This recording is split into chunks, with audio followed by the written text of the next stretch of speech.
Hello and welcome to the two-man power trip of wrestling. I am your host, JP John Paz, and today we are going back to the well one more time for Who is Mr. WrestleMania Part 4. It has done so well, and we've been so happy with it. There had to be a Part 4, tying up some loose ends. Yes, we did find out who Mr. WrestleMania was, and perhaps it never changed. But today we're going to find out some other things like best feuds, best moments, best memories, and the worst of all time for WrestleMania. Joining me, of course, is Mr. WrestleMania wrap up himself, Mr. HMG RBV. Rick, what's going on? Pause, thank you, sir. Yes, you are right. That is the art of the beat of the V. Richard Bronson Vickrey. Hey, you know what? So much fun. We had to come back for more. It's part 4 of our Mr. WrestleMania talk, but we got the unique twist, as you said, Paz. We're gonna kind of spin off into some other categories and look at the great moments and maybe not so great performers and moments of WrestleMania. Of course, joining us, the third man in the booth, Mr. Triple Mania himself, the Doctor, Michael Jargo. Jargo, how you doing? I'm doing, man. This is great. I think this is actually the first podcast that I've done since the last time we sat down to podcast, which doesn't happen to me very often. So I'm happy to be on here, blow off a little bit of steam and talk about some WrestleMania botches. And we're out here killing the town, man. You know, like we had our 3-match series. Everything went great. What the hell? Let's go back to the well one more time. Why not? Right? You try to make that one extra, bit of money. Shake those pants loose and get that last penny out of that pocket. But I feel like you got to talk when you're talking about WrestleMania. We're talking about the best. Who is Mr. WrestleMania? Who did it best? Who had the best matches? Who stood out the most? We're talking Hogan. We're talking Shawn Michaels. Then we're gonna want to talk about who is the worst, and that always kind of comes up. Where the good comes the bad. And I want to start out with somebody that I absolutely think is the absolute worst in the history of WrestleMania. Maybe you guys will agree, maybe you guys won't. Rick, I know you're going to disagree with us because that's just the way you are, but you definitely will. Triple H. I just got to throw his name out there. First guy I think of when I think of worst ever at Mania, and people are going to say, "Oh, he's such a big name. Oh, he's from the Attitude Era. Oh, he's got such star power, and he's got charisma, and he's got the quality." He was always in a great political spot, was always kind of put into matches with guys that maybe he shouldn't have been in there with, or guys way above him that kind of made it seem like he was more important than he is. And then when those young guys came up, those were the guys he was dying to work with. A la saw Cena got hot, wanted to work with him. Batista, Daniel Bryan, Orton, the list goes on and on. But to me, people can also throw it out there like, oh, but he was the star from the era before. Those new guys have to beat that star and they get elevated even further. I don't know. To me, it's one of those things where I kind of go with the former rather than the latter, thinking that he was just in it to try to get himself over. But let's start with Rick because I know he's going to disagree. Triple H, is he the worst WrestleMania performer of all time? Even when you have the run here and we were talking about the topics we're going to cover, that worst stuck out to me. Is that a bit too harsh as if we're describing someone, especially like Triple H? And worse, maybe, I don't know, underwhelming, lackluster. Maybe he didn't really steal the spotlight, but, Triple H has had that long running, kind of just that stigma with him where he's been the guy to work with the guys. And it does take two to dance. And Triple H, you ask any of them, he's magnificent inside of that ring, but I think what really stings is, I believe he's even got a losing record at WrestleMania, but that's here there because he's always trying to put himself over, or play that hand where he can get his way and get those we would believe to be marquee wins. But since he wasn't really such the focal point for some fans, yeah, it's gonna sting. It's gonna leave a little sour taste in their mouth there. But to call him the worst, I think that's an injustice. But I do want to say here. Has there been anybody in professional wrestling that has played the political game better than Triple H? And I know he ran with the clique. We talked about Shawn Michaels' Mr. WrestleMania, where he learned how to play this game. Even people like Hulk Hogan, who had ultimate control over his career, what was happening. Has anyone done it better than Triple H? I mean, hell, he played the game so well. He politically placed himself into the pants of the biggest names in the company, the McMahons. So when we look at his WrestleMania runs, yes, we kind of lived those as fans. We're disappointed in those. But to The winner goes to spoils. He's going to write a narrative. In 10 years, when you flip a fan base, when they weren't really watching, feeling those at the moment, and you're getting the documentaries through A&E, through the cock, through whatever the outlets might be there, people are going to look back and they're going to be talking about Triple H as one of the greatest, WrestleMania performers. Wait, are we referring to Peacock as simply the cock now? Because Yes, I love that. I love that. Yeah, that's gonna stick. Rick, I will give you 2 reasons why Triple H is the worst WrestleMania performer in all of history. Number 1, his shining moment, his crowning achievement, his best WrestleMania match. He was the third wheel. That match was about The Undertaker and Shawn Michaels. It had absolutely nothing to do with Triple H. He had to weasel his way somehow into that. That was his finest moment at WrestleMania, as far as I am concerned. What was his worst moment at WrestleMania? What is the worst moment in all of WrestleMania history? Triple H going over Sting? I mean, come on, dude. Like that is the one that solidifies Triple H as the worst. Just the absolute worst. It's not about, his quality inside of the ring. It's not about the win-loss record. It's not about the opponents he was in there with. He is just the worst. He is the absolute freaking worst. Why go over there? Makes no sense. Do you really think? I mean, I'm sure he's going along playing. He's not going to turn down that moment there. Is that one really on Triple H? I got to believe that's more on Vince. I got to believe that's more on Vince at that point. There is no way that a WCW guy that's never been in my ring, in my company, is going to come in here on this stage and beat our guys. There's no way. If I am Triple H, even if Vince says to me, yeah, we're going to put you over the Stinger. If I'm Triple H, I come out and I say, Vince, you can't. You cannot do that. They may have had those conversations. Why wasn't everyone else lining up to change this thing? There is, but we were talking about telling stories about the Macho Man when we recovered his resume here, and the viewpoint there from Pat Patterson of what. No, you're a former WWF champion. You don't sell for Dusty Rhodes.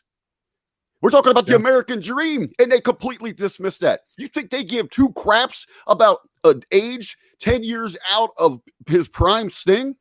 On what plane of existence, what is the justification for Triple H going over Sting? Because I cannot think of not one justification for Triple H going over Sting. They don't want to make money with Sting. And it's been widely recognized and reported across all the sheets from multiple inside sources that Vince has not seen money in Sting. Well, that's pretty clear. I mean, he was, the number 1 guy in the rival territory that almost put Vince out of business. So, I mean, there's a little bit of personal animosity there.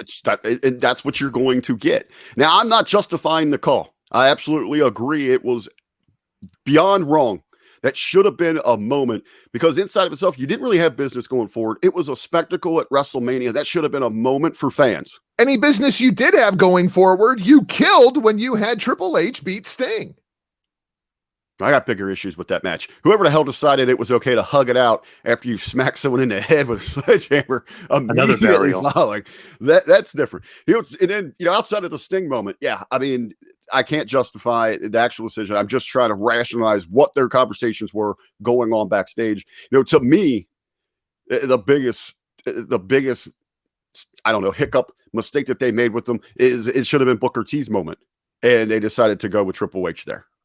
Yeah, no, I completely agree with that too. I mean, it's just Triple H is the worst. I mean, he is just absolutely the freaking worst. It's another WCW guy that they don't want to go over. But still, I mean, is there no? And I think that's what that is again here. Well, and let's throw out the other part of the equation too, especially at that time specifically. It was a black WCW superstar. Like, there ain't no way he's beating Triple H at WrestleMania. And they made the storyline about race too. So you're like, okay, Booker T has to win, because then he looks even worse if he lost, and then of course he loses. And that plays into a bigger mistake there. Is you're just playing the cheap shots there, toying with your audience, really, really testing their intelligence there. And that was a slap in the face. I mean, do we give him credit for any certain moments? The Daniel Bryan. No. He gets no credit for that whatsoever. Dying to inject himself in there because Daniel Bryan was getting so over. How could I get myself in? And the best part of that is the B plus player stuff that he said is a line from Dave Meltzer about him, which a lot of people didn't realize. So Dave Meltzer said Triple H is a great B plus player. Triple H never forgot that, took it, put it in the storyline, and now Daniel Bryan, you are a B plus player. I just thought that was so unique, and it just showed you Triple H, very insecure guy, and from all accounts of all the wrestlers I spoke with, one of the most insecure guys out there. It's always trying to protect the spot. If Daniel Bryan's getting over, I got to inject myself in there. I want to get over with this guy and use that. And sure, it may make sense, and we'll make it have sense to the storyline. CM Punk quit because he didn't want to wrestle me, basically. I'll inject myself to the most popular guy in the company, the most popular guy we probably had in years, and I'll put him over, and I'll make it look like I've been a part of pushing him the entire time, even though I tried to squish him numerous occasions. And why did Punk not want to wrestle him? Wasn't big enough of a name, he said, to what he deserved. And think of how hot Punk was at that time. I mean, my God. But Triple H would have went over Punk too. Oh, no doubt about it. I mean, remember years before when they had that match in 2011 when Punk was on that streak and he was right before he was about to get the world title from Del Rio at Survivor Series. He lost to Triple H in that weird friggin' match. Yeah, out of nowhere. And I'm a Triple H fan. I like Triple H as like the character, the performer, like the whole like overdone entrance thing, and how much money is Hunter and Stephanie going to spend on this year's entrance. Like, I look forward to that stuff. But I mean, come on, Triple H is the worst. Just absolutely, he's the worst. And just throw this out. Sorry to cut you off. Just before I forget, throw this out there. WrestleMania 31 against Sting, Hall and Nash, who are Triple H's best buddies and didn't know the finish, were completely shocked, and they both said in interviews, "Why the hell didn't Sting go over? The wrong guy went over. Who booked this?" They were kind of blaming Vince totally, but they were also burying Triple H, saying like, "Dude, come on. Why the hell did you win that match? Like, what?" And then they said, obviously, just trying to make WCW look bad and kill them off. But and then Hogan was even saying, he's like, "Wow, I was shocked by that one." So nobody involved in that match was happy. So Triple H does it again. 10 years when we have a new cycle of fans that they're watching these documentaries, that narrative I think is going to change. He's going to be Ric Flair.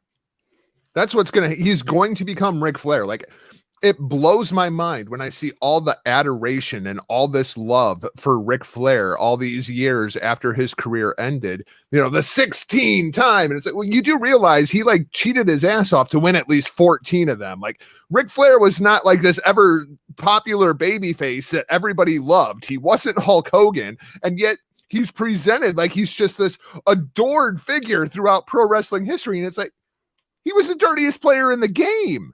Like, nobody liked Ric Flair unless you were a dickhead who was just trying to be a contrarian, like myself. Oh. You know what I mean? Like, I was going to say, I like Ric Flair. Well, yeah, but you know what I mean? I spell my name the way because of Ric Flair. The way that they frame Ric Flair now versus Ric Flair's framing in, I don't know, like 1986, it's just. It blows my mind. And Hunter's going to be Ric Flair. Like, he's going to be reflected. Oh, when you talk about the greatest of all time, you got to talk about Triple H. No, we don't, because you're nowhere near that conversation. I don't care how many world championships you book yourself to win. Come on. And just throw in the fact that, okay, he's 10 and 12 kayfabe-wise, record-wise, at WrestleMania somehow, some way, and it's insane to even comprehend the 7 main events, one behind Hulk freaking Hogan, who had 8. Like 7 main events for this fucker. It's like, holy shit, what? So you just look at it, okay? The four-way is, well, we'll just go. WrestleMania 12 lost to Warrior. Thank God it was a squash. That whole thing in the shower is fucking hilarious. The match is going 10 minutes, blah, blah. I guess, Warrior, maybe Pat Patterson, whoever is there, he goes, nope, you hit your finish. I kick out. I hit my finish. It's over. We'll be done in a minute. Okay. Great. Break. Great. Okay. Then he beats Goldust at WrestleMania 13, WrestleMania 14. He gets Owen. He gets the win. Kind of disappointing in that one because Owen should have won and they should have gave Owen a push. Another that one of those match things should have been better than it was. and too. I agree. I know it was I think it was 10 or 12 minutes, so it had length to it, which could have been good, but I don't know. Something about H at that point, he wasn't clicking. He just wasn't good. And Owen is, he's great, but that match just didn't do anything for me. WrestleMania 15, they're live and in color versus Kane and lost by a DQ.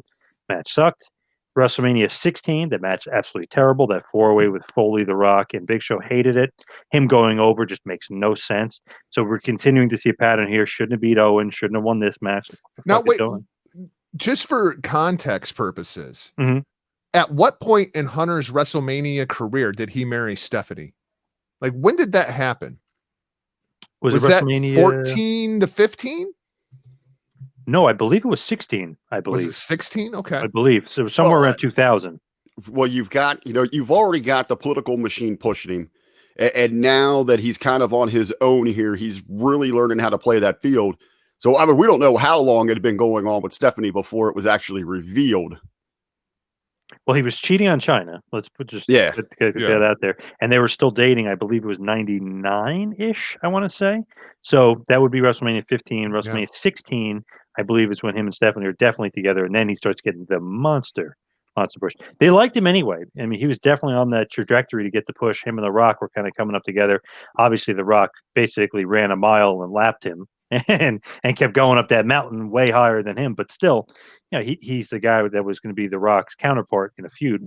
Well, and Hunter did take a lot of the crap for the curtain call too. Yep. Like where Hunter was, circa 15, 16 could have varied greatly if that moment never happens inside of the Garden.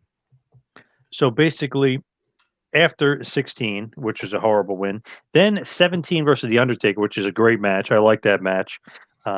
18 versus Jericho, really, really disappointing. He gets the win, of course. Ended up losing the title a month later to the Hulkster. But just for the fact that Hogan and Rock did main event and so many fans left after that match shows you everything you need to know. Oh, I guess this guy Triple H wasn't necessarily the star we thought he was going to be. That big pop at MSG was a little bit manufactured by that U2 song, and those fans are great fans, but they definitely they fell into the hype. There's no doubt about that. Then you think about it, okay, this guy fell off. He's just not a good babyface. That feud with Jericho sucked. The match at Mania sucked. So then they go to Hogan. Hogan wins the title, the political master that he is, and goes on, and the rest is history there. But then 19, like we mentioned, inexplicably beat Booker T. Decent match, but horrible finish and just absolutely terrible. 20 is what I think is possibly his best match with HBK and Benoit.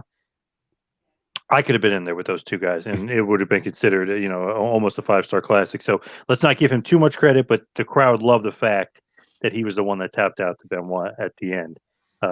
Stop me anywhere you guys want as far as thinking if I'm wrong on anything, or if you guys are thinking Triple H is better than I'm perceiving him to be. The problem with that match is Benoit is in it. And so nobody talks about that match. That match doesn't get nearly the acclaim that it should, let alone inside of its context, just because Benoit was in it. But I agree. That might be that one's pretty close to my top of the list when it comes to Triple H matches in general. So 21, he loses to Batista. Good storyline. This is a really well done, good storyline. It was weird that the Orton push didn't quite work out at this point, but Batista got over big time. I thought this was good. Main event level WrestleMania match, no. Quite frankly, it wasn't there. It was a very basic match. Batista's another one of those guys that, like, if you talk about WrestleMania disappointments, Batista's got to be on that short list. Yeah. Good point. I would say, that visual there of what you're looking for, just that grab. What is, put eyes on your marketing going into something, a visual like Triple H and Batista, that inside of itself, that's pro wrestling right there. I mean, those Put it on are the poster. two gladiators, larger than life figures. I mean, it looks tremendous, but like you said, I mean, just especially with other things going on, it was quite underwhelming. The feud and the buildup was great, though. I liked everything about it. The thumbs up, thumbs down, the him winning the Rumble, the whole thing. I thought it was the setup was great, and Evolution was a good faction. Each guy played their role well. And just think that could have been Chuck Palumbo. I No, feel like Mark Jindrak. Yeah, that's who it was. Jindrak. the problem to me with Batista is he always felt like he was just playing a part. Like you never felt like he fully bought into it. You know what I mean? And they were putting everything. They were putting all the chips, making him WrestleMania 21 main event. That was a big, WrestleMania at that time, big time. I think Batista was so worried about what other people thought of him. You know what I mean? Like he would always like hold back just a little bit because he didn't want one of his friends to see him do something stupid on TV and call him about it later. Like he seemed like he's that kind of guy where he was just never all in. Did you see the picture of him recently, guys? No, I guess not. He's standing next to Bobby Lashley. He looks like a toothpick next to him. I don't know how or why or what's going on there, but Lashley basically looks like a monster, and Batista looks skinny as hell. I don't know what's going on there. Batista's not getting that Florida water. Yeah. Well, it also he could be slimming down for a role or something too. But Could be. Yep. I just thought it was funny. I was like, wow, is Lashley that big or is he that small? Well, there are a lot of stories coming back from OVW that they had to be very careful when they were crafting Batista for a lot of the reasons that Jargo had mentioned there. It took him a lot of convincing and really coaching him to understand some things and how he should handle himself as a big man. But yeah, I mean that was kind of from his even coming in, so maybe it's something that's just stuck with him for so long. Yeah, because I mean, charismatic as hell, though. And when you look at him, he should be like, if Vince McMahon was going to draw up like his favorite professional wrestler, yeah, it's freaking Dave Batista, right? I mean, look looks at like the freaking warrior guy with tattoos. Yeah, yeah. He was the perfect guy for Vince. It was just he was never quite all in, And Batista might have thought that he was all in, but he wasn't, And we see that in sports all the time. Kyle freaking Kuzma. I don't think there's one player in NBA history that has pissed me off more consistently than Kyle Kuzma because I see the potential. I see how good he could be if he would just dedicate himself to playing basketball instead of tapping Kardashian ass. Good for him. Take it to the hole. Batista, though, to me, he could definitely be on that list of who's the worst ever at Mania. But to me, very charismatic guy. I feel like he had it, but you're right. He wasn't able to kind of fully execute it. It's so interesting. It's and almost no connection. Like I never felt connected to Batista. It's almost like Luger when he was in the WWF. WCW completely great different comparison. Luger, but Luger in the WWF is that same guy. He couldn't connect. Something there's like a door. Just keep. Well, it doesn't help that you go from the narcissist to the Lex Express. Like, yep. But Batista, he had the tools though. I mean, to get him there, just wasn't there. So basically, Triple H loses to Batista, then he loses to Cena the year after at 22.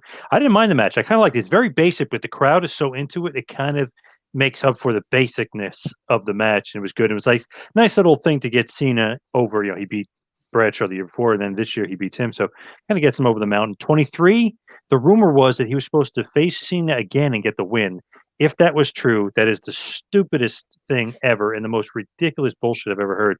Cena is your guy. You don't put him back in there with this friggin' guy who buries guys, and they literally have pictures of all the guys that he buried in a cemetery. You got Scott Steiner and Booker T and Sting, everybody's tombstone. Can't put Cena's tombstone in there. He's an up and coming guy that you could make money. So that would have been a horrible decision. Golden shovel on a pole match: John Cena versus Triple H. There you go.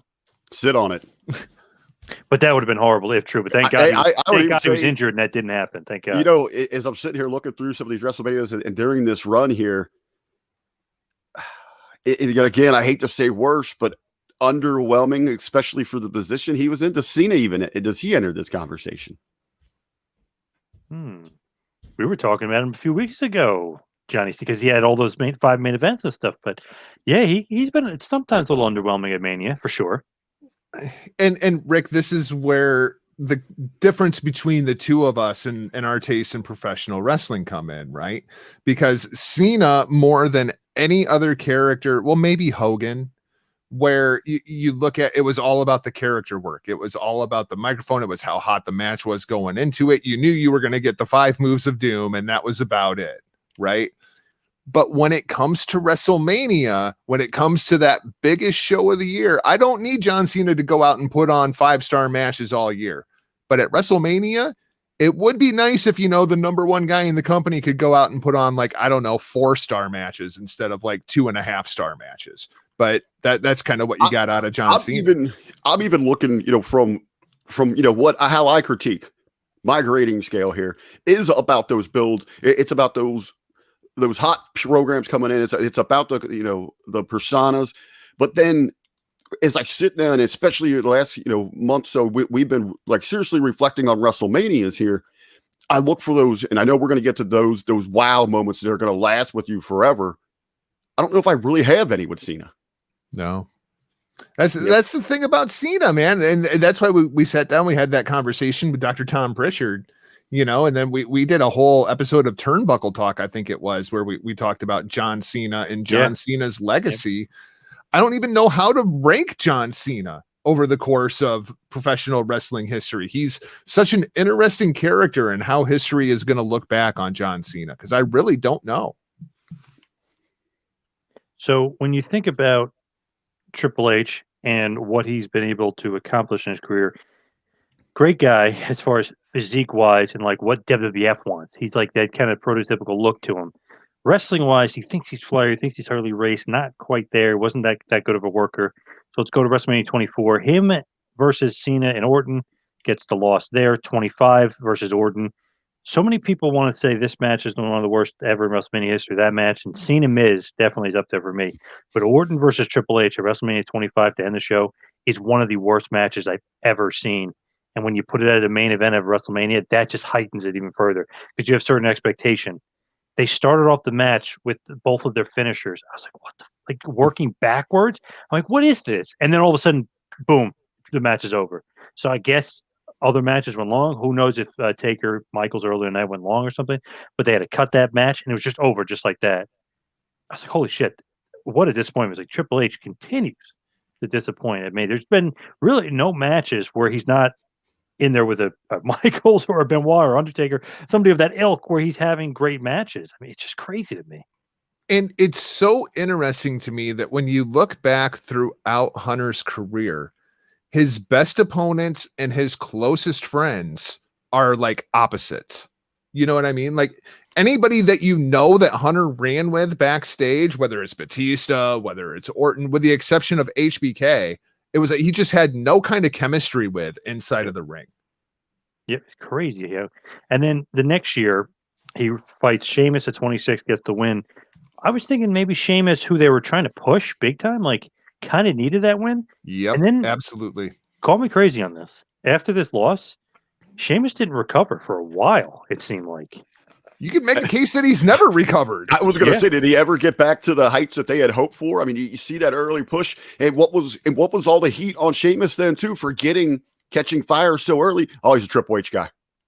Mm-hmm. That remember back, that was all the heat on him. There's the only reason he's getting this so quick, and then in the same breath, fans are speaking out of the other side of their mouth. Oh, we need new talent. We need somebody to get an opportunity. But as long as it's not a Triple H guy. Right. Yep. So 27 and 28, both losses to Undertaker. Again, 27. And call me crazy. My brother was saying the same thing. It's one of the worst matches I've ever seen. I just absolutely hated it at the time. They're both clearly injured. So I know you want Undertaker on the card, and I know I guess Vince or whoever, you've got to have Triple H on the card because he does have a name value and he does have some cachet because he did work all the top guys and he was part of the Attitude Era and he was champ for a while in the McMahon Helmsley era. But man, if the guy's hurt, do not put him on the damn card. 27, the match is so bad. And even Vince, heard from a lot of people, I think the story came out recently, Vince hated this match, hated the finish, hated everything about it, said it was just terrible.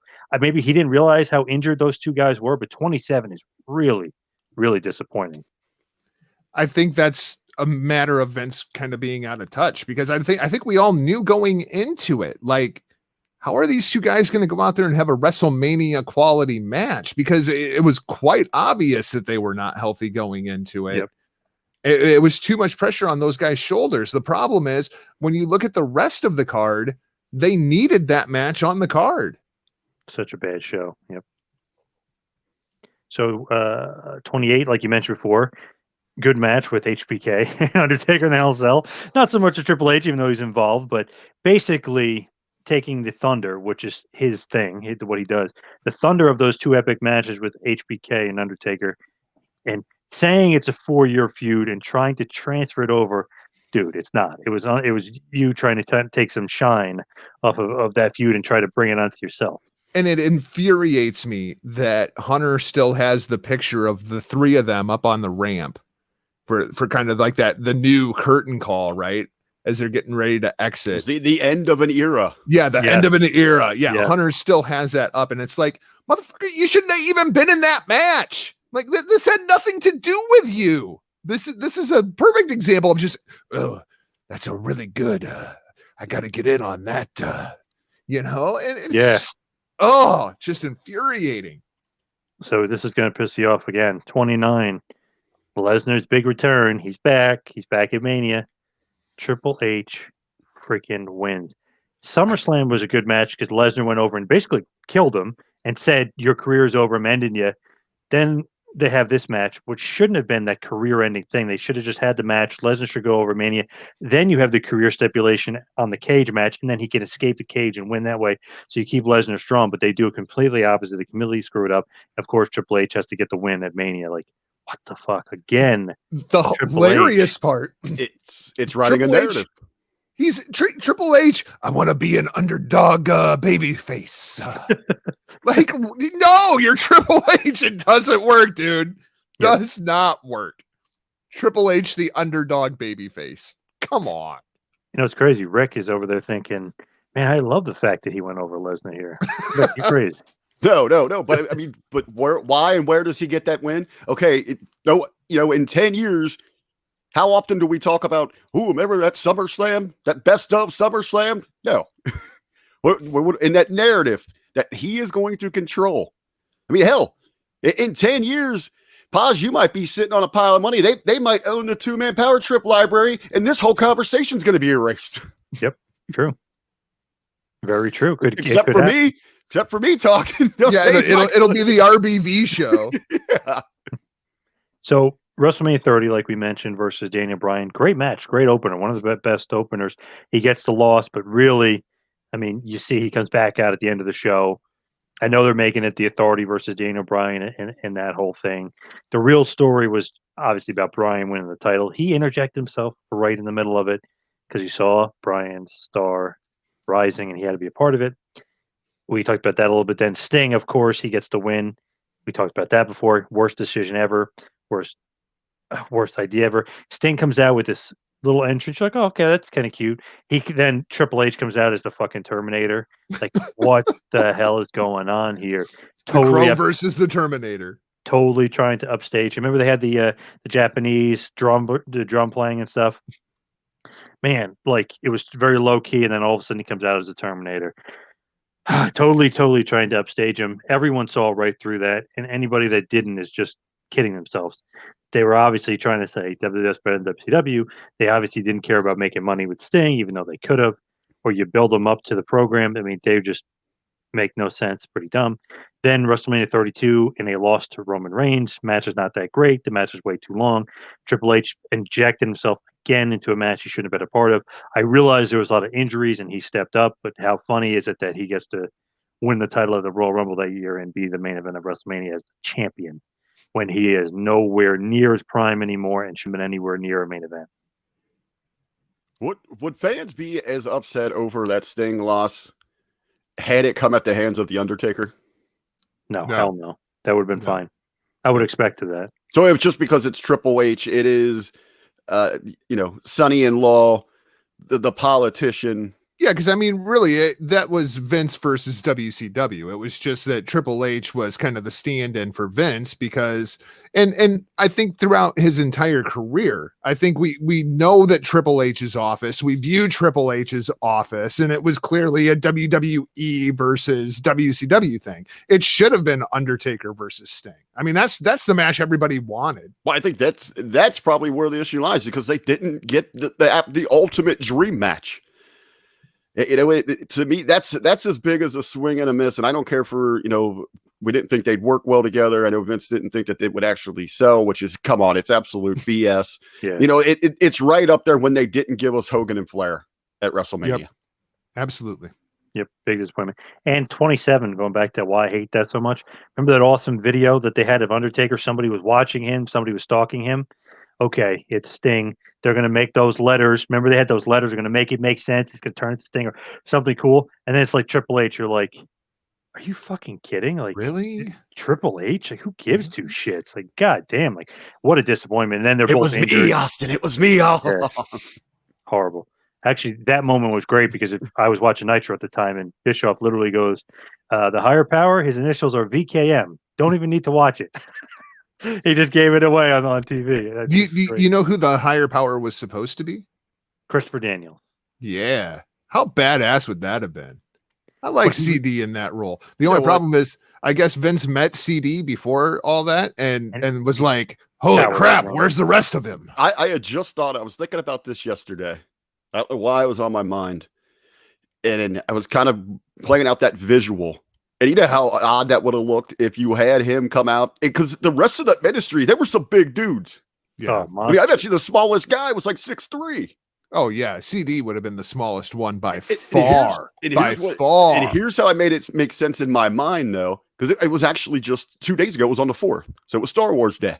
So I was even thinking, you do have all all of these badass dudes around, but then if you could present Daniels that time like the Emperor, where somehow he is a little bit small, he looks weaker, but he's got this manipulative control over them. If you could present that right now, I don't trust that they could have done that, but maybe back then. You know who it should have been? Who's that? Jake the Snake Roberts. Ooh, that would have been good. Would have made sense. He's manipulative. But where was Jake at mentally at that point? Yep. Yeah, not in a good place. But yeah, I mean, especially it was me, Austin. It was me all along. That would have been perfect for Jake going all the way back to King of the Ring. Yeah, would have made, and Undertaker's relationship with him, it would have made perfect sense to me. Would have been great. Yeah, that would have been mentally great stuff. Oh, could have had the rattlesnake getting bit by a snake. Yeah. Ooh, yeah, rattlesnake versus rattlesnake. Ooh, I like that. So just to finish off Triple H, he loses to Rollins at 33. Another thing where he's trying to put the young guy over. 34, Angle and Ronda Rousey beat him and Stephanie. Of course, interjects into another big star, Ronda being that big star. They were trying to get The Rock in there, and then they kind of settled with Angle. Not really settling, still a big name, a huge star. Then finally, WrestleMania 35, he beat Batista in a really disappointing match, from my view. Didn't enjoy that at all. And that was his WrestleMania run. 7 main events, 10-12 career record, arguably the worst. And not only because of the match quality that he was able to not deliver on, the fact that so many of these matches he should not have won. And you could literally probably point to at least, 1, 2, 3, 4, 5. There's like 4 or 5 matches. They're just like, why? I know Orton. Oh, the storyline. Orton was kicking everybody in the head. He needs to win. Orton still should have won. They still should have won. Sheamus should have won. Sting should have won. The Rock should have won. Owen should have won. I mean, the list goes on and on. When you look at the losses that Hunter has taken at WrestleMania, how many of those matches would Hunter say, yeah, that's when he got over, is when he beat me? 100%. That's why he did it. Yep. Daniel Bryan, he's taking credit for. Cena, he took credit for. Batista, he's taking credit for. Rollins really I think he took credit for the Warrior. Probably would. The rebirth of the Warrior. He was nothing until he beat Tamia. So Triple H is definitely on that list. You mentioned before Batista. I'm going to throw out there just because I don't think it's disappointment, but can't remember too many great matches per se. Maybe some good memories, but Kane has got to be up there. Just didn't have the. He's been around forever. Just didn't have those memorable moments. I wouldn't put him in a worse list though. I say when we get into someone like Kane, that's where I take issue with this worst. Right, underwhelming when it comes to someone like Kane. I got to throw another major underwhelming name out there because I mean the guy is a moment machine. Highlight, just reel after reel, but really didn't have what at WrestleMania is Foley. Yeah, that's a good one. To go back even a bit further, one of mine, and I cannot remember like a huge WrestleMania moment, and he absolutely should have had at least 3 or 4. It's Kurt Hennig. Yeah. I mean, his WrestleMania matches just incredibly underwhelming. I love Mr. Perfect, but he never really got that platform or made that platform what it should have been. The Miz has got to be up there. WrestleMania 27 alone. It's got to be on the pantheon of just like holy shit. If the most over your head award was a thing, that would clearly go to Mike Mizian. I mean, he was not ready for that spot. No. He had no business being in that spot at WrestleMania. You know what I mean? Like, you could have done that any other time throughout the year, and it would have been ridiculous. But at WrestleMania, like, no, you can't do that. You know what, though? I do want to give Miz credit on that. I mean, whoever you put in that spot, we talk about times of Triple H being that third wheel. I mean, this is the ultimate pro wrestling third wheel here. Yeah, you were total filler, and he made the absolute most out of that. Whatever little shine he could get from that, and look what he's been able to do since then. They should have put Punk in that spot. Yeah, should have been Punk. The outrage that probably would have infuriated Punk even further beyond that, knowing that he had to be that. I mean, that's like you got 3 guys riding in a minivan. And Paz, you're driving. Jargo, you're in the passenger seat. You guys making me sit in the way back. I mean, that's how much he was out of this thing. Yeah, Rick, you can't even sit on the middle bench. Get in the back. Right. Got to throw out there another name, Mark Henry, who's very, very disappointing at Mania. Never enjoyed anything. The story with WrestleMania 29, he was sleeping in the back before the match. Ryback kind of revealed that. The funny thing to me is like, okay, that's silly. Mark Henry did not deny it. So I guess it is true that he was sleeping. I was taking a nap beforehand. Hey, you know what? WrestleMania weekend takes a lot out of you. If you got a couple minutes, maybe he was just meditating. He was so in the zone. Well, I mean, on the other hand, right? If you're going to talk about, Mark Henry sleeping backstage, one of the best like behind the scenes WrestleMania moments. I mean, Rusev, Tank, Lana. I mean, like, that's one of the greatest WrestleMania stories ever. Like, Rusev had sex with his wife in a tank before coming out to wrestle John Cena at WrestleMania. Like, that's pretty badass, dude. Before coming out, he was coming in. There you go. Nice. Gotta throw this guy out there, even though I really, really didn't want to, but I have to do it. Jargo's favorite wrestler of all time, Brock Lesnar. Not the fact that he was so bad or considered worse or underwhelming. There was some matches, though, that pop up when you think of, like, some of the worst moments in WrestleMania history. The Goldberg match, WrestleMania 20 MSG. I know those fans are relentless. I know they're tough, but, man, you expected so much more out of that match. Those two guys they were set up to fail going into that. And is that, like, the first time that you remember everybody knowing? Like going in that both of these guys are going to be gone. I mean, like that match was set up to fail from the beginning. When the referee is the most over guy in the match, that might be a problem. Well, that was all just a saving grace, right? I mean, they just knew, once the contract stuff came out, I mean, you had just fans immediately, once the news broke, they turned on this thing. Yep. And what, again, goes back, when you're talking about those dream marquees, for that ultimate draw, to put those two up there, in your build and your advertisement, and that right there could possibly be one of the biggest letdowns in WrestleMania history. For what should have been the hype, what should have been the draw on it. If you were Vince, shouldn't you have somehow, some way signed Goldberg for another month and then leaked it out there that he was still around. He'd be wrestling the next paper. Just, I don't know, just to keep some sort of semblance of interest in the match. Like, oh my God, like that leaks out. I would have, maybe Goldberg didn't want to, but like, hey man, I'll give you another date. We'll give you another million or whatever the fuck. But crazy that leaked out and they did nothing about it and everyone knew. I don't think the office was prepared or realized how big of a thing the internet was at that time. I'm not sure that Vince realizes it now, let alone at that time. So also, just to throw that out there, WrestleMania 19 against Angle is very good, but obviously there is that screw up.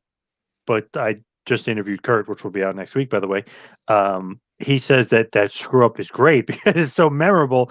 Everybody remembers it. He was trying to like flip it and talk about the positives of it, but man, they even edit it out when you rewatch it. They try to edit it out and almost make it like he jumps and then he lands. And they don't want you to see him land on his head. And obviously gets a concussion, but that's one of those things where, man, he should not have tried to shoot and star press. He double pumped and did it. He should have just relaxed and maybe just did the single or not do it at all. Just cut it out and just go for the F5. Is that the scariest move in pro wrestling? The shooting star press. I mean, because like, even when you look at the physics of how a shooting star press works, you're jumping forward and backward at the same time. Like, I remember Billy Kidman was like the master of the shooting star press. And I can't tell you how many times I saw Kidman botch that move. Like, it's just, it's so, it's actually like a diving move more than it is a wrestling move. It's like something that you would do off of a freaking diving board. The whole jumping forward, jumping backwards at the same time, just that might be the scariest move in all of pro wrestling that like nobody talks about. So they look good, Jargo, but I'm with you. I don't know what the ROI is on that, if it's worth it.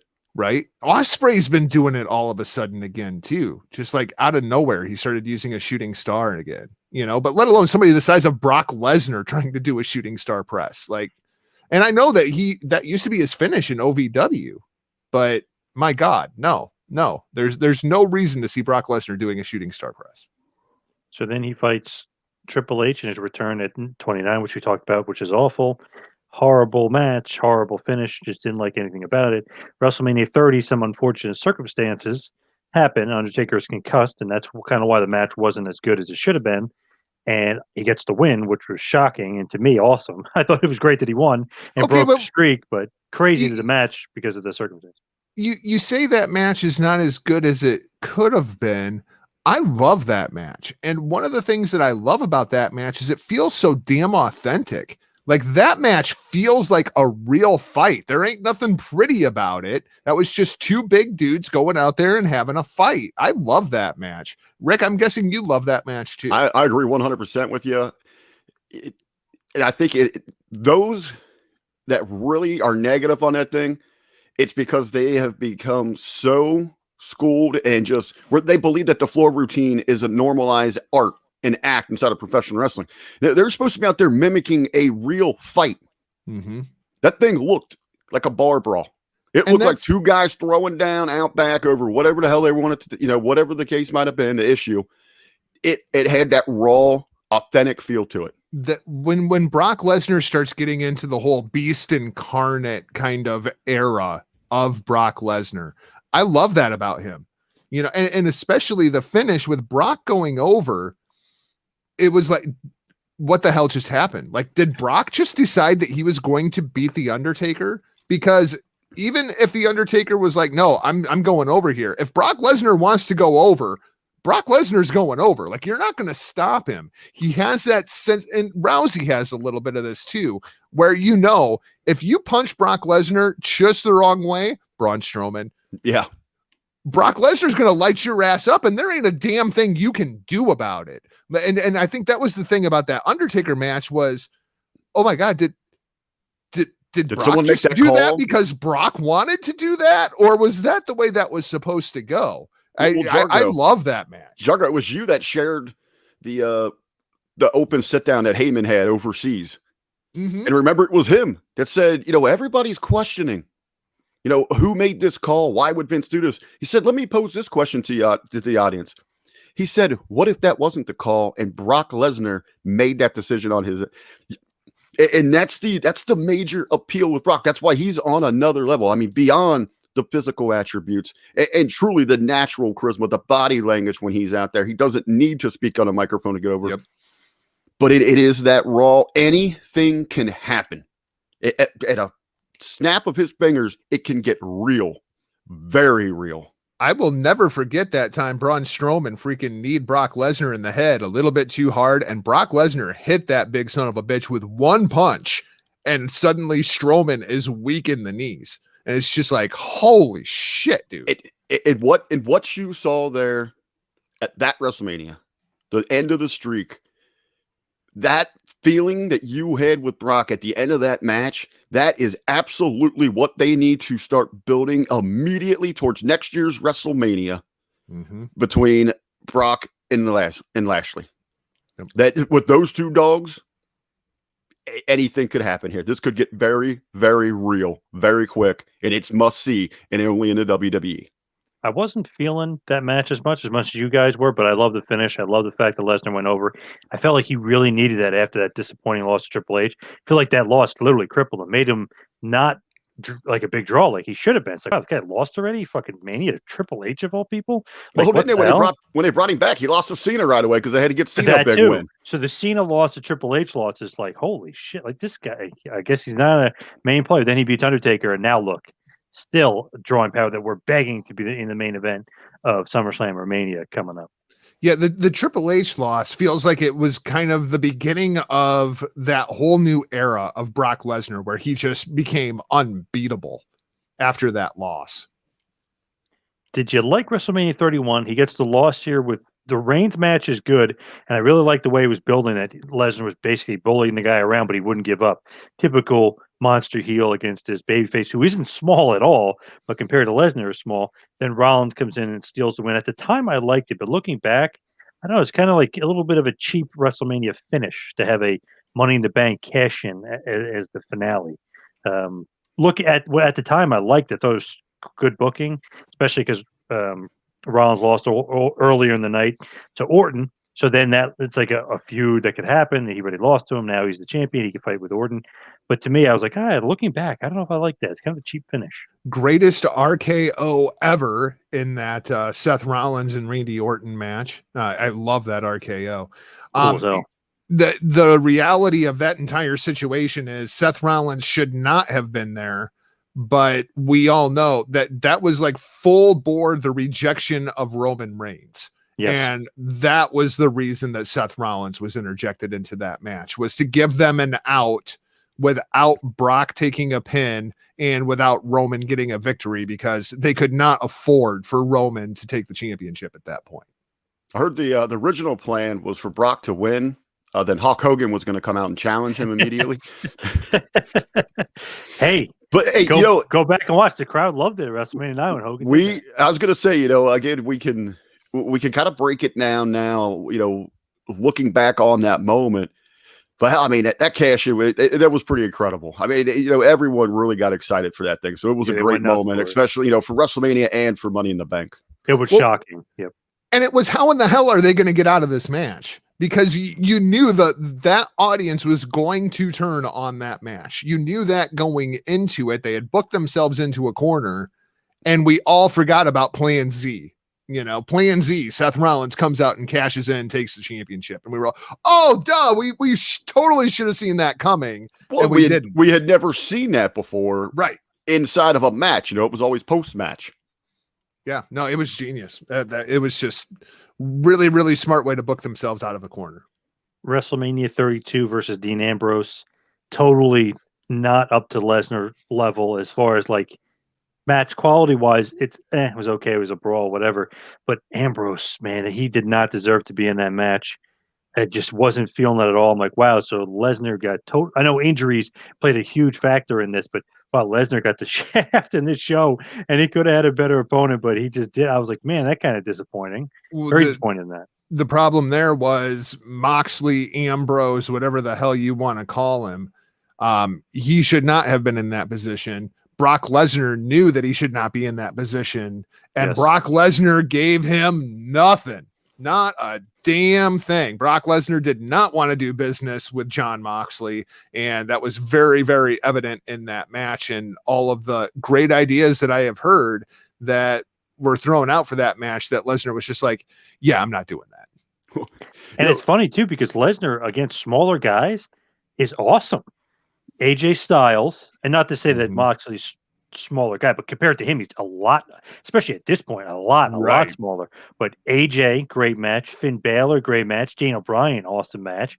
He likes those younger guys or smaller guys, excuse me, that he could throw around, and Ambrose fits that character, but he just didn't like him. He's obviously, Moxley isn't in any of those three guys' league yet, by the way, but it's funny. Like, you would think that maybe he would have gave him. He didn't give him. You're right. Didn't give him shit. Well, you got to think a lot of that. You look at this point, we are talking about WrestleMania, and yeah, Brock's had some great matches with maybe outside of Finn, but he might have been familiar with Finn stuff from Japan if he was still, because at least he had the name there. So there was name value. So now they're talking about WrestleMania. We're going through this list. I mean, the names we have talked about, even going back in that terrible Goldberg match, Kurt Angle, Triple H, Roman Reigns, The Undertaker. Oh, this year we got you working with this Ambrose guy. Yeah. And even he's probably in his mind like, I'm getting paid. Let's go out there. Let's get this thing done. And you probably got, Mox Ambrose is so excited for something. He's pitching all this stuff. And I don't do that. Because, he's pitching some garbage Combat Zone style stuff. Right. That's Lesnar's going to have no interest being in that business. Like when you talk about guys like Styles and Balor, guys that go out there and are just absolute bump machines that create a lot of movement, they work great with Lesnar. And you would think that Moxley would be that kind of guy, because I mean, we've seen Ambrose, Moxley, he takes some insane bumps. Absolutely. But he doesn't necessarily create a lot of movement. There's not a whole lot of technique involved to it. We should have kind of saw it coming, that it was a terrible clash in styles, because if it comes down to a fight, and in Lesnar's mind, this makes sense. If this thing is going to come down to a fight, Dean Ambrose is going to come out here, the lunatic fringe. He is going to try to fight Brock Lesnar. Brock Lesnar crushes him. Just absolutely destroys him. It's like, it's not a stick and move kind of approach like somebody like a Finn Balor or a Daniel Bryan is going to bring into a match against Brock Lesnar, try to outthink him. It was Ambrose is going to try to outbrawl the brawler of brawlers. And here's what you got here. Ambrose is probably pitching, going back to the extreme style, the Combat Zone wrestling style. Well, I'll bring these wet. Brock's probably like, you're not hitting me with any of that. Yeah, so thumbtacks? The fuck I am. Yeah, you're not going to hit me with a barbed wire bat. We're not doing any of that. And then Ambrose is probably putting a twist just so he can get that visual in there. We're like, well, you use them on me. And Lesnar's probably just like, no, I'll just punch you if I want you to bleed. I want to hurt you. I got my weapons right here. What do I need a barbed wire bat for? I'm Brock fucking Lesnar. Right. WrestleMania 33 versus Goldberg. And at this point, you hear the rumblings. Even Heyman has admitted in interviews they were looking for someone for Goldberg to wrestle. Even the year prior for the Survivor Series, when Goldberg has that awesome quick pin and really beats him quickly, they were dying for somebody to wrestle. So when Goldberg came back, Heyman played a big role in bringing him back. They're boys. And Lesnar's like, finally, I'm going to make some money with this guy. He's believable. He's my size. This is good. So Goldberg had that awesome return, beats him quickly. They have the rematch, basically, at WrestleMania 33. I love this match just because it's short, it's sweet, it's impactful. They beat the shit out of each other. I think it's 5 minutes. If you count the stuff going on outside the ring for the match, it's like 7 minutes. But it's like short, sweet, and I don't know. I really liked the match. I was like, thank God it ain't Ambrose or somebody of that ilk. At least this guy's got name value. And I was always a Goldberg guy. I know he's not a work rate guy or anything, but I just always enjoyed him just as an ass kicker and charisma and just his look and everything else about him. So Lesnar was loving the fact that he gets to work with this guy who he respects and who's actually, his size. Yeah. Ricky, anything there? You seem like I agree with you on it. I know it was just one of those, people still had that sour taste in their mouth from, the first match there, hoping they can make it up. To me, this is what you want out of this thing. You got two established names. They look legit. that is more so for. It's not for the modern smark. That was more for your crossover, your casual, and that's who they drew. Yeah, it was a sprint, and it was a good sprint. Not the main event either. Reigns, Undertaker is the main event that night. So I think that also just helped. That helped, absolutely. The WrestleMania 34, he beats Roman Reigns again. Decent match, but it was just interesting because you think Reigns is finally going to get the win, and then eventually that SummerSlam that year, Reigns finally goes over Lesnar. But man, it was quite a stumble there. He just couldn't beat Brock, which to me was good because it just keeps Lesnar as this big major draw. Then 35 happens, and he loses to Rollins in the first match in a pretty short match. It was like 3 minutes. I just thought it'd be a lot better. The crowd was really kind of not into Rollins at all at this point in time. So I feel like even then, Lesnar probably should have won. Then Lesnar eventually wins Money in the Bank, wins the title, then loses again to Rollins in a better match at SummerSlam. But to me, it showed you like, okay, Rollins is not the guy. He's beaten your big draw, your big guy, the big money guy, and you still couldn't get over strong. So I just felt like Rollins was the wrong guy. Shouldn't have went over. I think it was just the wrong guy. It would be in that spot. As you know, just you're laying it out there, and I'm kind of just reliving it in my head. It's like, man, it just wasn't good for Rollins. I want to say it was Extreme Rules when Rollins returned from that horrible knee injury, right? And the place explodes. People were so into Rollins. And then the next night on Raw, they have him come out and tell people what terrible human beings they are. Where were you when I was in the hospital? But you know they were, because you'd see it on, you seen it online, you seen it on social media. The outpour, people were so hungry for Rollins. They wanted him to come back and kind of claim that Roman spot. And that was the death of Seth Rollins. Was that Monday Night Raw when he came out and when they brought him back as a heel inexplicably, when he was just the explosion for that baby face. That was the beginning of the downfall of that whole situation with Brock. As forced as Roman was as a face, as that baby, they were forcing Rollins so hard that other way to be the heel. Yep. So Drew McIntyre gets the win in WrestleMania 36. Very short match. Kind of sucked the circumstances of it. If it's in front of a live crowd, I feel like Drew, like at Royal Rumble, got over big time by just eliminating Lesnar from the Rumble. Just right guy to me, wrong place, wrong time. It just sucked. We haven't seen Lesnar since. I can see, that WrestleMania itself, because they were taping that thing all week in case things had come up. They were taping things in segments. I mean, they were running it like an actual movie. You could feel it throughout that entire show that it was hard for all the talents to keep a flow going. But you really could feel it, especially in that match. Do you think if that match happens in front of fans, that is the same match that we get? No, I think we go to another level. I think they realize the magnitude of it. Brock's going to give him such a better performance. You're going to get so much more emotion out of Drew. If that thing is down there in Tampa in front of, whatever, they can get there, the 80, 90,000 that they could pack in that place. I think we're talking about one of, those great WrestleMania moments. And I do not think that you get Brock Lesnar back until you get fans back. I do not think that Brock Lesnar is going to work in front of the COVID era. It just, the entire gimmick just doesn't work. I can't wait though for when Brock Lesnar returns as a conquering babyface to take out the head of the table. I'm totally down to see a Brock Lesnar Roman Reigns match if Brock Lesnar is the babyface with Roman Reigns and Paul Heyman on the other side. I want to see that dynamic. I want people to be able to cheer Brock Lesnar. I want to cheer Brock Lesnar. He's an ass kicking dude who does not give a shit about your kids. I can relate to that.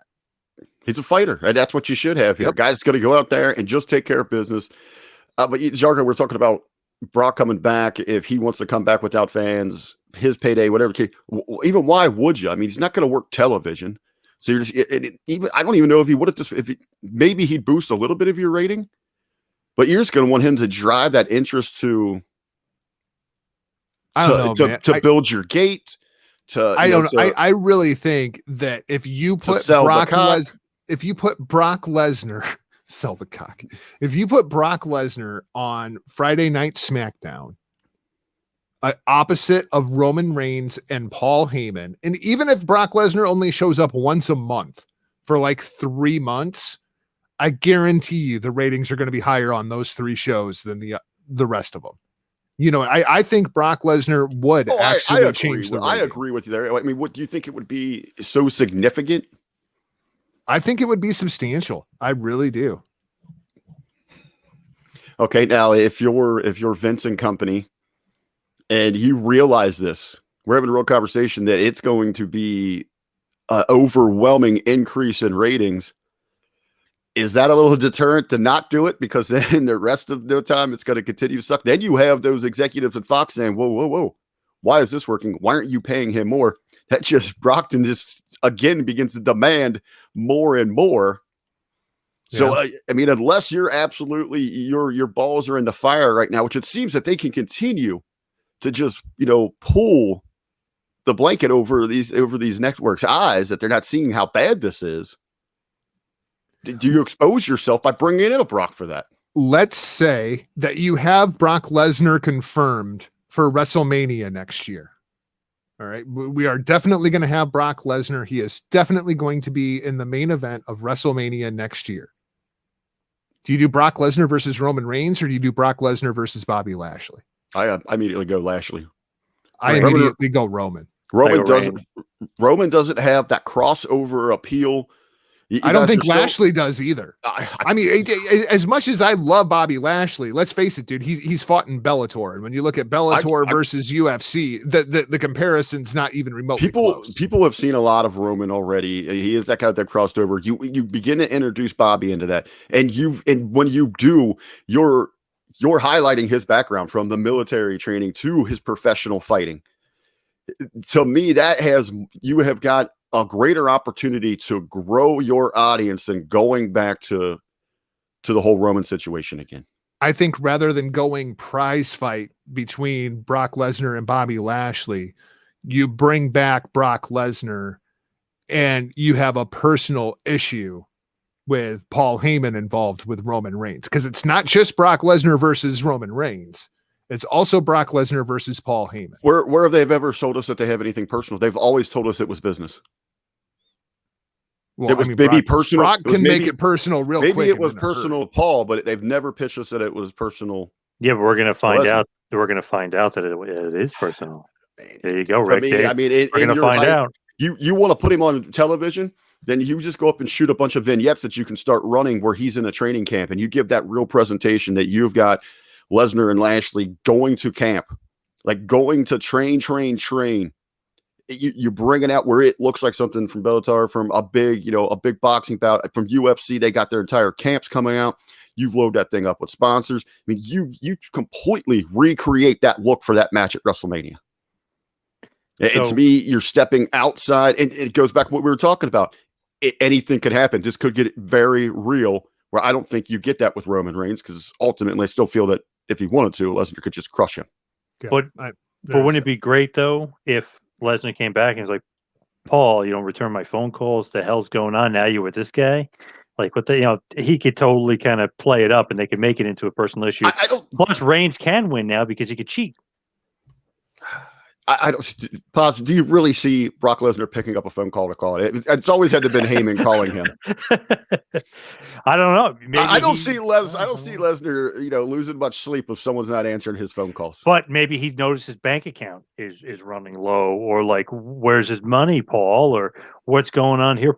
You can make it more human or more realistic. Now, I could give you that. If Brock could somehow find out that Heyman, quote unquote, Jewed him out of some funds.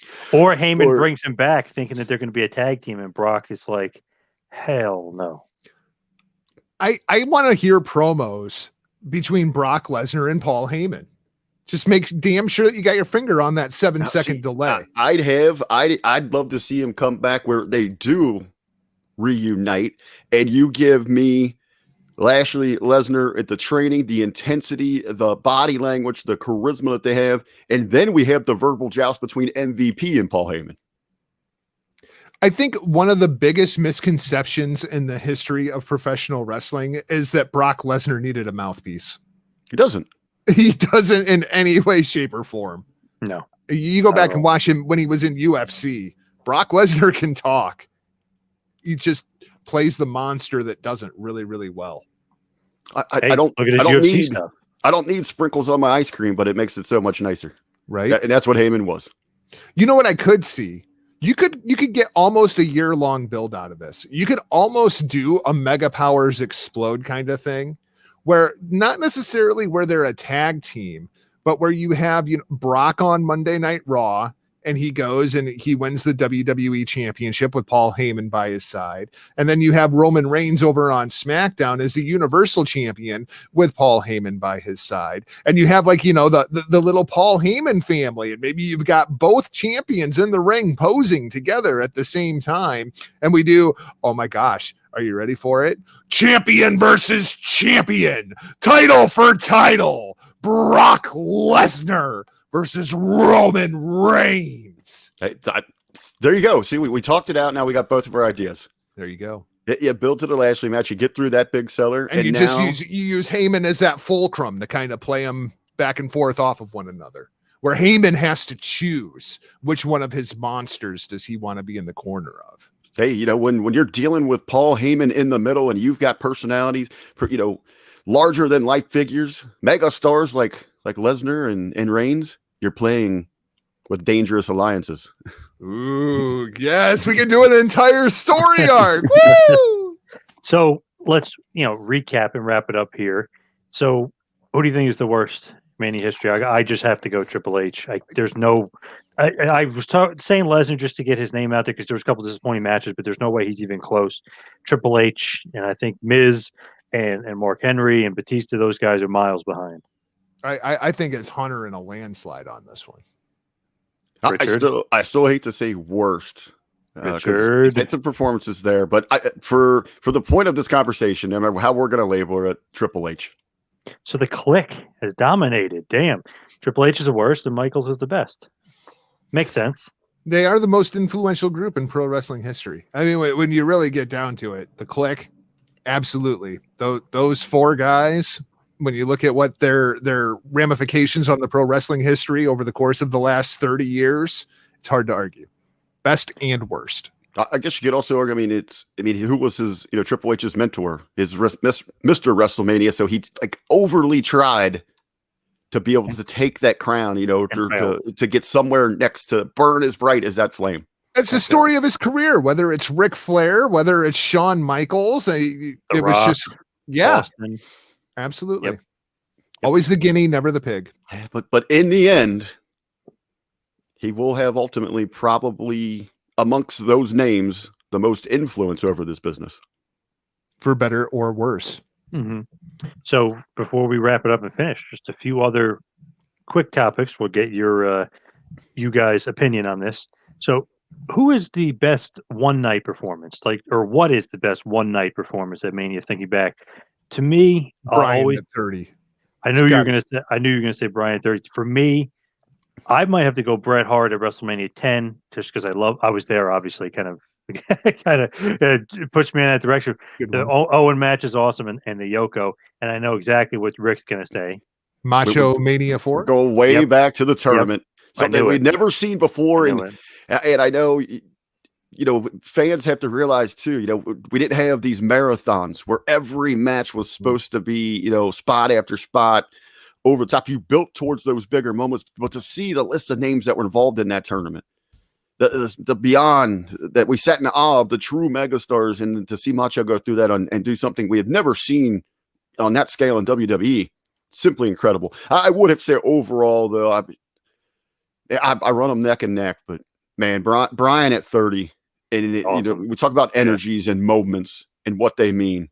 That was great. And that was beyond incredible. And that's one of those, those fans really rallied behind Macho there. So they felt it was a part of their moment, that they were really bringing a new star. But there was no greater investment than I've ever seen in professional wrestling than the Yes Movement.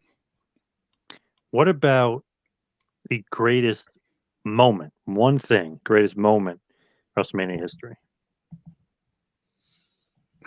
Personally, Warrior getting the win over Hogan. Damn you. All right. I know what you're going to say, Jargo. I already know it. I think we're all guessing what the other one's going to throw out. I know what you're going to say. What am I going to say? WrestleMania 9 when Heenan comes out with the camel. Well, that's absolutely my personal favorite. But if I am going to be objective, the greatest WrestleMania moment in history is "I Love You, I'm Sorry" super kick. That's where I thought you were going. I will go Hogan slamming Andre, Hogan winning at WrestleMania 3. That's the one I was playing against. "I Love You, I'm Sorry" super kick. Because every video that they ever start off is, oh, he's going to do it. Hogan slamming Andre.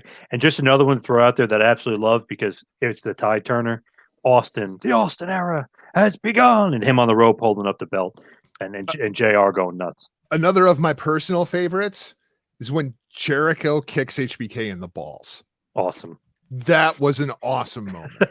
Especially after they hug, yeah. Yeah. After everything those two guys had just went through, after, all this respect, you have Mr. WrestleMania kind of passing the torch to Jericho with the embrace there at the end. And Jericho's like, yeah, I don't need none of this shit. Just kicks him right square in the dick. So great. So great. The best is that he catches him and lets him fall. Yep. And he pushes him. That's great. Great stuff. I was just watching the Austin Jericho interview, and they were talking about how Michaels put the first half together, Jericho put the second half together, and they put it together. I was like, wow, that's great. Like, to kind of get that insight of like, holy shit, they both are on the same exact wavelength, like work rate wise, what they wanted. One couldn't think of the end, one couldn't think of the beginning. They go, okay, there's the match. Just awesome to hear that. It's even funny because to add on that story you're talking about there, Paz, isn't that where Jericho, he was like out at like a Walmart or like a Champs or something. He was in there trying to get some. Wrote it on a napkin. Well, he asked the cashier to print off receipt. Oh, paper. Yeah, that's what it was. So she's just running all this up, and he's writing this finish right there in the middle of the store, like has the checkout line backed up as he's writing down this finish, and he's so excited he runs to Sean and say, "Dude, I got this finish." Right? He's like, "I got something for the match." And Sean's like, "I got something for the match." And they both realize that one had the open and one had the finish, and they just figured it out from there. That might be my most underrated match in WrestleMania history. That match is freaking fantastic, and people just don't talk enough about it. 100%. Match is awesome. One of the ones I like to go back if you just want to like watch one match, or you're just randomly whatever pops in. That match always pops up to me. It's like, man, so forgotten, especially because Hogan's on that show and Rock and Austin. Like, you almost forget it's there, but it's awesome. Great match. What is the greatest WrestleMania feud of all time? It's got to be Rock and Austin. I was going to say, is there another one? I mean, you look at the box office, you look at the intensity, where professional wrestling was at. It's got to be Rock and Austin. I mean, that was incredible. Although you could make a case for Cena and Rock too. I'm going to make a case for series. I know match weight wise, and it didn't happen, but it led to Mania blowing up. Hogan Andre, which actually was a year arc, which led to WrestleMania 4. And then that arc was so awesome, it led to one of my favorite feuds, which was another year-long build. So it was like one into the other, Hogan versus Savage. So it was like 3 years of this epic feud, and Hogan's in the middle, going from one guy to the other. Well, I think it's even bigger than that, because really, if you want to get down to that all falls into the Bobby Heenan Hulk Hogan thing, going all the way back to the AWA. Because if you remember, even when that feud really kicked off, when it really started, was when Andre basically revealed that he was with Heenan, and Hogan completely loses his mind. What are you doing with him, brother? Yep. Well, I even say you could even look. Yeah, Paz, you put that twist in there where it evolved towards Macho Man, but really, I mean, let's go behind the curtain. At 3, you have the moment, and again, I know we've regularly talked about it. That's when Andre made WrestleMania, and we talk about all these great performers and all that, but Andre made it right there. But What else did we talk about from 3? So you kind of have a little bit of a feud brewing there. You got Savage and Steamboat going out there and putting on the match of the night. Maybe not the moment, but the match of the night. A match that we still talk about as one of the greatest here. So you got that at 3. At 4, you got Macho in the tournament there, but who's got a pose? Who's kind of taking that shine? Then you go to 5. So you kind of had this ball rolling where maybe they're not butting heads the entire time, but it's starting to brew inside the fans. Who is really the biggest star in this company? Who should be the top dog? Rick, were you disappointed that Valentine beat Steamboat because whoever won that match was fighting Savage? You could have got Savage Steamboat too. What the hell, Vince? I remember so that. easy to book that. Absolutely remember that. It'll be interesting because I know that Valentine, he's been doing some rounds of interviews lately. I'd love to hear his take on that, because no kidding. I've listened to quite a few of the clips. A very confident individual. You gotta love the Hammer. But so this is basically part 4, and we'll finish Mr. WrestleMania there. We talked about the feud, we talked about moment, we talked about performance, we talked about the worst, we talked about the best, we talked about who was Mr. WrestleMania. Fortunately, it wasn't Hogan and it being Shawn Michaels, but whatever, I digress. I'll have to let that go. Triple H is definitely the worst. I just want to throw that out there again. But we talked about so many great things part of WrestleMania. I think that's great to end that 4-parter, but that will not end it for me and you guys, because I have a feeling you might be interested in this one, because Jargo mentioned it the other week. Bullet Club Day. Bullet Club is the greatest faction of all time. I was actually thinking about this. And I was like, man, who is the best faction? And a buddy of mine said, oh, definitely the Four Horsemen. I was going crazy about the Four Horsemen. And I said, no way. I think it's the NWO. So not to get into it now and to go into it, but I just think we need to do maybe next week. We need to jump into who is the greatest faction of all time and break it down. We could talk DX and Evolution and also WWE, factions and stuff. But I know you're thinking Bullet Club. My buddy was really hammering home because he's an old school mark. Was hammering home with the Horsemen, but I think might be the end. Wow! But we'll see. But just a food for thought for next week on who is serious. That's it that we're kind of coming up with here. But any parting remarks or words? We'll start with Rick as far as WrestleMania is concerned. Like I say, this has been a blast, and I know it's kind of spun off into its own creation of its own. And again, thank all the people for the tremendous feedback every week. So many people reaching out, people that I'd never spoken to before, that found me and just talked about, how much they'd enjoyed the conversation and the detail that we put into it. So it's been tremendous conversation. WrestleMania, guys, it's just a great time reflecting back on what we have come to love in professional wrestling and how it's been highlighted on the greatest stage. Now, as I'm sitting here thinking about other big WrestleMania moments, I do with those. It might have been the 5th of whiskey I had that day, but when Roman Reigns beat The Undertaker, for some reason, I cried like a baby. What? Yep. I don't know why. I just started crying uncontrollably. Yeah, I think I would lean towards the whiskey on that one, Rick. I'm quite sure that's what that was. Could be Undertaker. He thought he was retiring. I did. I thought he was leaving. I don't know why it affected me that way, but this has been a lot of fun because this all started just from an offhand comment, and we came on once and we thought that this was going to be like a 1-hour episode, and now here we are, like 4.5 hours into this entire series, kind of tuck on a life of its own. I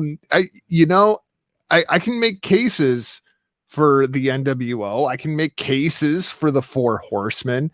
But Triple H is just going to have to bring them all in for WrestleMania and bury them next year, since DX didn't make the cut, so.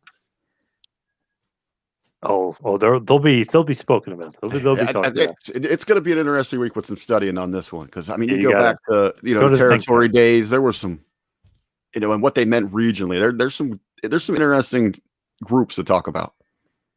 There's no doubt about that. But as we wrap it up here, let's get into plugs. You could follow me on Twitter and Instagram at 2Man Power Trip. Check out the website, tmptempire.com. And of course, patreon.com/tmptempire. And while you're at it, check out the new TeePublic store. I just put out all new 2Man Power Trip merchandise. Good shit on there. RBV, what do you got? Some good looking merch for the 2Man Power Trip. Usually at this time, I would put over something with the Hameen Media Group, but I from my understanding, we have a big announcement coming up. It's gonna hit the social media platforms and hit the airwaves, I guess, this weekend. So stay tuned for that. So if you just want to keep up with that, just follow us across all social media. Just search the Hameen Media Group. Big announcement on the way. Me personally, all things RBV at The Real RBV. Find me at Not Jargo, michaeljargo.com. And hopefully I'll be back in everybody's ear holes soon as we get things moving here. I think this will probably be the last podcast recorded inside of the studio. So I'm looking forward to getting to the new studio and getting set up and getting back to work. Nice. Good luck there, Mr. Jargo. Thank you, RBV. Thank you, Jargo. Thank you, everybody out there, for listening. This has been Who Is Mr. WrestleMania Part 4. See you next week, folks.